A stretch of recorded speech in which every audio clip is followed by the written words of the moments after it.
Magandang umaga, Gerard Pinipili. Sure.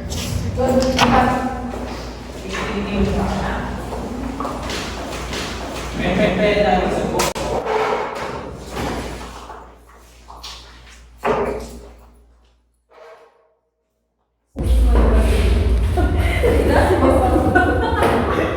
Kung maaari po ay magsatahimik ang lahat. Ngayon, para sa mga huli ng pasok, ako ay magpapakilala muli. Ako ay si Ginoong JR Javier o pwede niyo akong tawaging Sir JR. At ako ay inyong bagong guro sa paksang dulaang Pilipino. Ngayon, sana'y wag na kayong mahuli sa ating susunod na talakayan, ano? At sana medyo bawasan niyo ang inyong pagkagaslaw sa inyong mga katawan.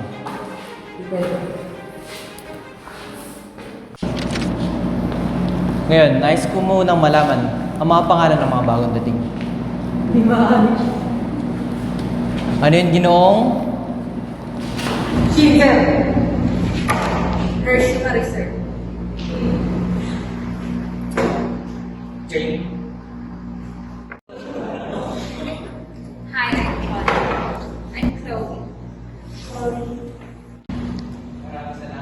Maraming salamat sa pagpapaalam ng iyong mga pangalan.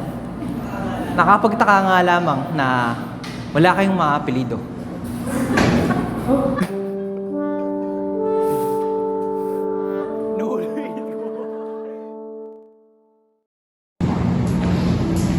Ginoong Jane.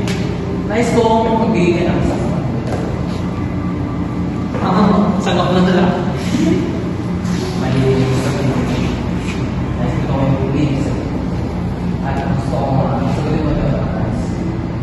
Magbigay ko ulit mo sa sasamat. Sir, wala akong nasakat na tala eh. Magic sa palo ko. Ngayon, Pilipini Chloe, baka ikaw'y maaaring makapagbigay ng sasamat ng dula. Actor po. Ano yan?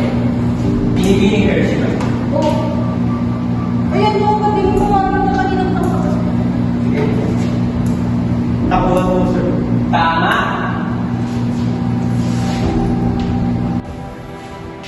Ikaw binibining Hershey Marie. Ikaw Ginoong Jay. At ikaw binibining Chloe. Iwan kayo dito. Ayun, tayo. Kayo din, Ginoong Shin. At ikaw din, binibining Sean. Ayun. Ano sa'yo bakit kasali kami? Sila lang yun eh. Sorry pa.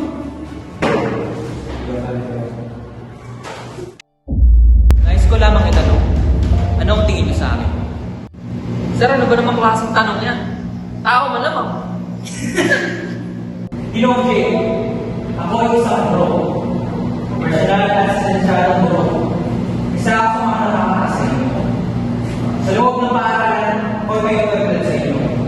At sinabi ko na ako ay kakawag. Kung hindi niyo ako kaya respetuhin bilang isang bro, kung maaari man lang ay respetuhin niyo ako bilang isang tao.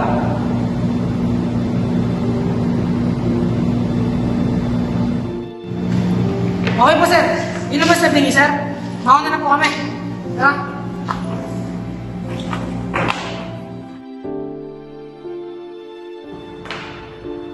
Guys, settle down. Siguro mas maglalaan ng inyong mga magulang ang pagpupulong na ito. Siguro importante na makakasasya namin ng mga magulang sa pag-ugali ninyo. No, sir, di mo pwede. Busy parents ko eh. Sa akin din po, hindi available. Siguro mapaglalaanan muna ng iyong mga magulang ang meeting na ito. Importante na makausap namin ang iyong mga magulang tungkol sa pag-ugali ninyo.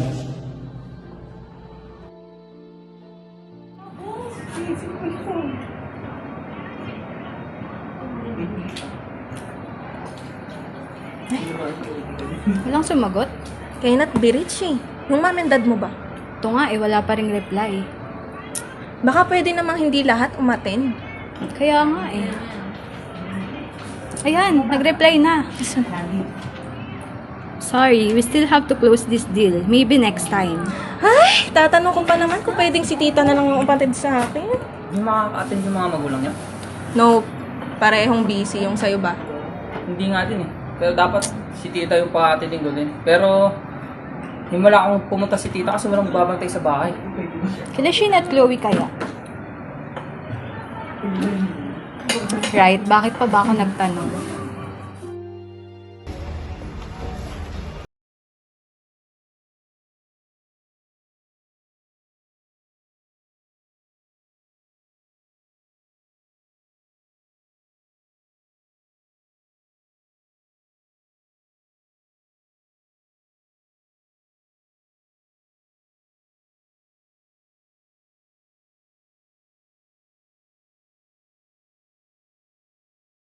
Saan ka galing? Sa eskwela po. May pera ka ba? Wala na po. Mukha ba ang pagtanga para sa'yo? 150 baon mo, 80 balikan para sa pamasahe mo.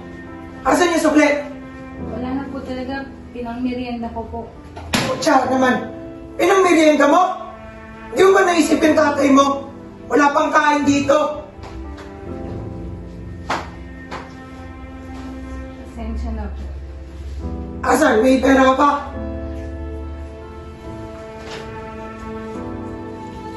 20 na lang po. 20. Gagawin ko dito. Pera ko ba eh?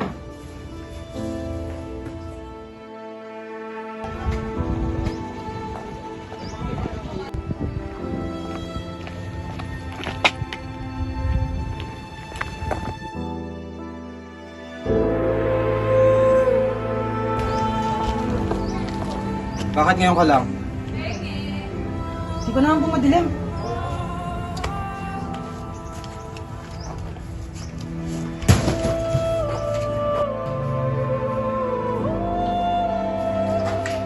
Pa, pinapatawag po kayo sa school. Meeting na yan. Huwag mo kasi nasama sa mga kagaguhan mo na yan, ha? Isa pa, hindi mo rin naman matatapos yan. Walang laman yung utak mo. Ngayon magpunta ito, huwag mo akong sinisigaw ang hayop ka. Wala kang mararating sa buhay, tandaan mo yan. Kahit makagraduate ka, wala rin tatanggap sa'yo dahil walang laman yung utak mo. Yan ang tandaan mo, ha?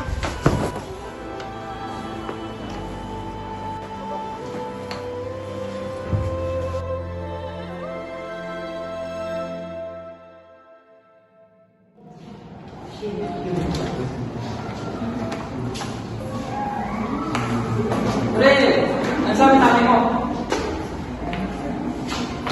Uy! Ano nangyari sa pisngi mo? Wala. Sino? Wala, hindi na lang po sa'yo. Ginawa ba yan ng lalo mo? Ang sakit ba? Wala lang. Huwag na lang kayo ngayon. Mas magagalit pa sa akin.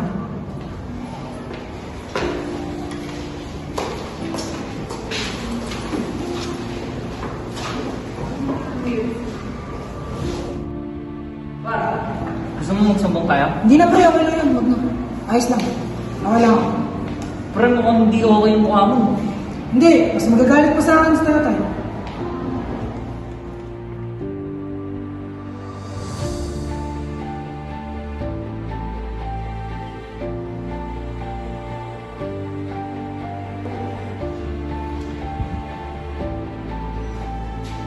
Magandang umaga. Ayos mo na kayo mag-usap sa labas.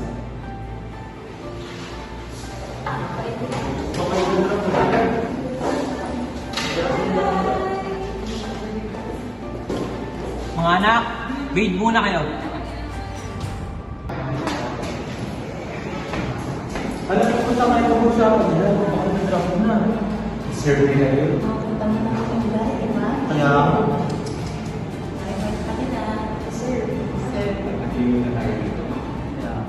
Ayos ko lamang tanong. Nakakadalbaan yung mga magulang sa ating meeting ngayon? Pinalam niyo ba na may meeting ngayon? Opo, sir. Yung parents po namin ni Hershey, parehong busy. Yung guardian naman po ni Jade, hindi rin available. At Ah.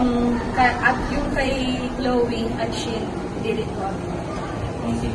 Pero kahit ba tita or lola, wala.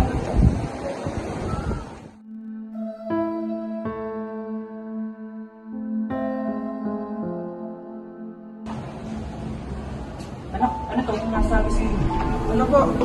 Chikininin lang yan, sir. Hindi chikinini yan. Pasayan anak. Wala lang po yan. Sino ba bumasa yan?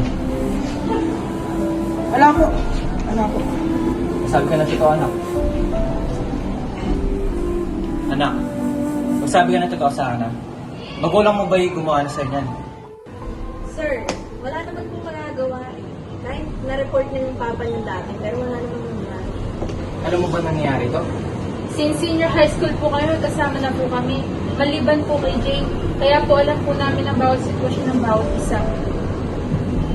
Anak, nagalit ba yung tatay mo dahil nagpatawag ako ng meeting? Hindi po. Galit na po talaga siya bago po ako magpunta. Pero mas nagalit po siya nung nalaman niya po yung meeting. Anak, pasensya ka na. Hindi ko kasi alam eh. Okay lang po, sir. Yung iba nga po, matagal na nilang alam. Wala naman po silang nagawa. Huwag nyo na lang sir sabihin sa iba.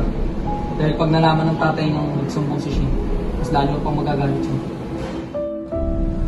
Mga anak, ano bang pwedeng maitulong ko sa inyo bilang isang guro nyo? Bilang isang pangalawang magulang nyo rin dito sa paaralang ito. Maaari ko kayong bigyan ng remedial classes para mapatasan yung mga marka. Thank you po, sir. Salamat po. Salamat po talaga. Yon, group hug!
Oh, dito pala kayo.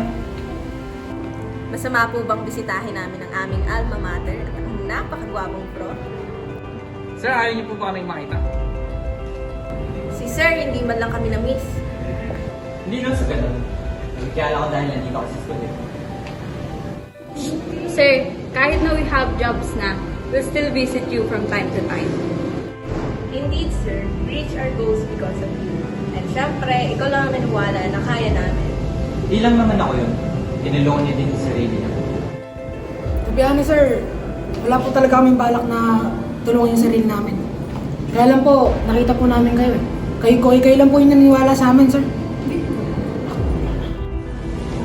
Pero sir, nung na-realize namin yung effort mo na gusto mo kami tulungan, nakita namin na dapat din pala subukan namin yung pagdalaman, subukan namin yung mag-adjust. Alam niyo mga anak, napakasaya ako at proud ako sa inyo dahil nakapunta kayo dito.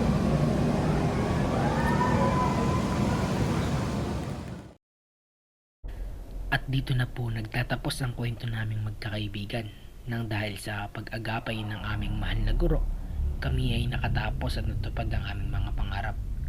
Sana sa ating lahat ito ay magsilbing aral at inspirasyon na sa lahat ng bagay ay may paraan upang makamit natin ang ating pangarap, huwag tayong magpakapako sa mga bagay na humahadlang sa atin para sa ating hinaharap.